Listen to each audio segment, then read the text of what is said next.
મેઘરજ તાલુકાના રાજપુર સ્ટેશને આધેડની હત્યાના મામલે પરિજનો દ્વારા આરોપીઓને ફાંસી આપવાની માંગ કરી। આજે તારીખ 20 માર્ચ બપોરે 2 થી 5 વાગ્યાના અરસામાં પ્રાપ્ત વિગતો અનુસાર એક સપ્તાહ જેટલા સમય અગાઉ મેઘરજ તાલુકાના રાજપુર સ્ટેશને એક આધેડ વયના વ્યક્તિની હત્યા કરવામાં આવી હતી। ભત્રીજાએ જ સગા કાકા પર ગાડી ચડાવી હત્યા કરી હતી।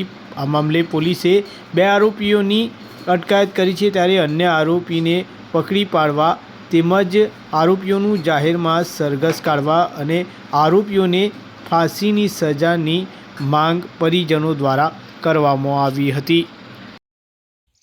હું રાજપુર ગામનો વતની છું, જે રાજપુર પેટ્રોલ પંપ પાસે મારા પપ્પા ડામોર જીવાભાઈ પ્રતાપભાઈને ઈરાદાપૂર્વક ડામોર પ્રકાશભાઈ રત્નાભાઈને ઇક્કો ગાડીથી અસહ્ય ક્રૂર હત્યા કરી છે, જે ખૂબ ભયાનક રીતે મર્ડર કરી છે। 7 થી 8 રાઉન્ડ ગાડી ઉપર ચડાવી કચડી નાખ્યા, જેથી કરુણ રીતે મર્ડર કરી છે, જેની અમને ખૂબ વેદના છે। તો સરકારશ્રીને અમારી ખૂબ આતુરતાથી માગણી છે કે આવા નરાધમોને જેટલા પણ વ્યક્તિઓ આ ગુનામાં સંડોવાયેલા છે એટલા વ્યક્તિઓને શોધીને કડીમાં કડી સજા થાય, એટલે કે ફાંસીની સજા થાય, જેથી ગુજરાતમાં આવા નરાધમો બીજા પણ વિચાર કરશે નહીં, એવી અમારી સરકારશ્રીને માગણી છે। એવો ન્યાય મળે એ જ અમારી આતુરતા છે।